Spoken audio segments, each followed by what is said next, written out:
ginawa ko mali? Ang punto ko po dito, sobra na. Ako po bilang isang supporter ng bayan, not only sa mga Duterte, 2 years na po tayo nagsasalita dito. Ang Vice President natin hinaharas, ang mga inosenteng tao hinaharas.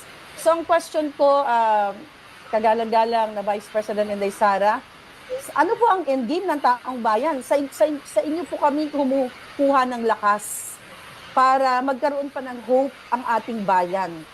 Kayo po mismo, Vice President, inaatake, hinaharas ng nating kaalyado. Saan kami, sa yung mga ordinary citizen, saan na po lalapit? Lalo na yung mga OFW at nasa Pilipinas po. Sorry, dalawa kasi kaming lawyers working here. Ako yung nasa loob na lawyer, nasa loob ng room, and then there's another lawyer outside of the room. So dalawa kami na nagtatrabaho. So yes. So alam namin na walang trabaho ang House of Representatives pag Friday. And then suddenly, kanina, yun na nga, sinabi niya kung anong nangyari dito na side. Tinawagan niya ako, sabi niya, you need to come because I need a lawyer. So pagdating ko dito, I told them I'm the lawyer. Pumasok ako, and then I read the order. And then while I was reading the first order, another order came in. And then, nakita ko doon sa order nila na parang by unanimous vote, parang ganyan. And then sa akin naman, parang paano kayo nag-meeting? Wala nga kayong trabaho pag Friday. Sobra kahayahay ninyo ng mga tao. Kaming lahat sa Office of the Vice President, Monday to Friday ang mga trabaho namin. Sa ibang opisina, Monday to Friday. I'm not saying na bawal yan. But, alam mo yun, that is something that civil service should think about. May mga opisina ng gobyerno, 4 na araw lang pumapasok. Yung iba, 5 araw pumapasok. Nandyan sa daan, sa init, sa ulan, nandun sa bundok, naglalakad, tumatawid ng mga sapa, Monday to Friday, mga government employees. And then we have a House of Representatives. Monday to Thursday lang ang trabaho.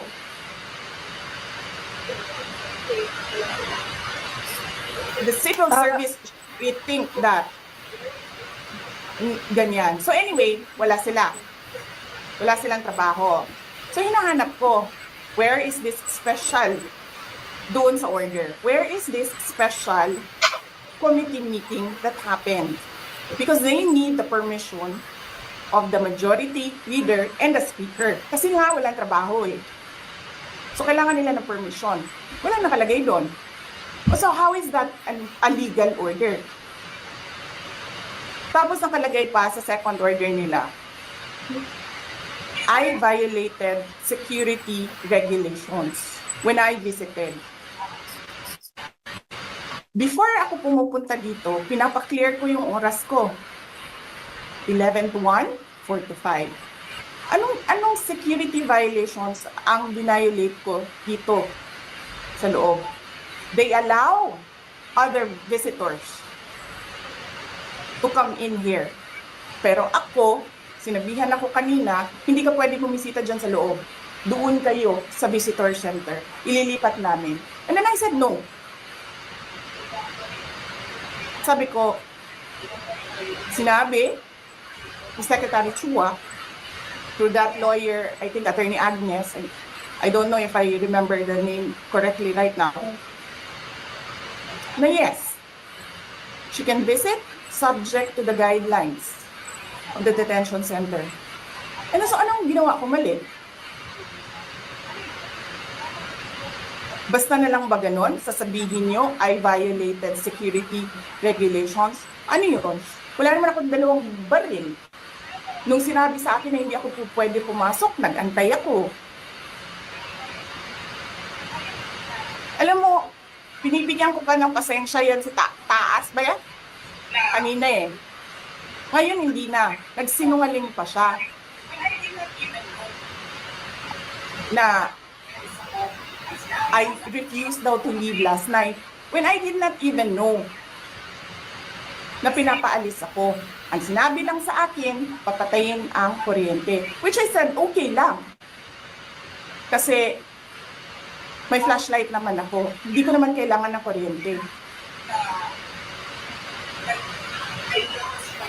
Tapos kanina sa media, pinapalabas nila na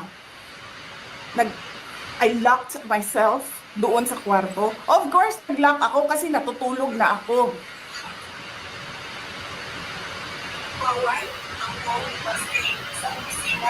Tapos, what?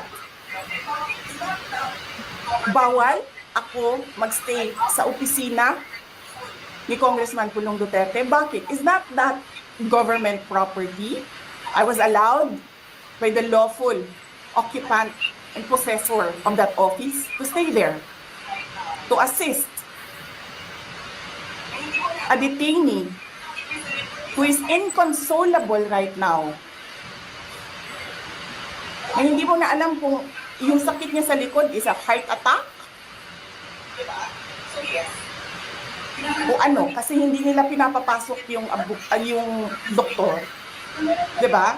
So yes, hinahanap ko kanina. Sabi ko, where is this permission from the speaker? Na meron kayong committee hearing kanina in the dead of the night to give an order na i-commit doon sa correctional facility. And where is the rule that says kapag may violation sa detention facility ay ililipat sa correctional facility? Ano yun? You make rules as you go along?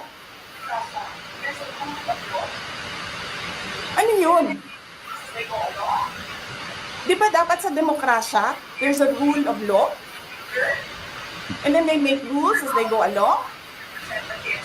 Kung ano lang, whatever pleases the speaker, get her out of the House of Representatives kasi hindi siya dapat nandiyan. Bakit? Pag may-ari niyo ba itong compound na ito?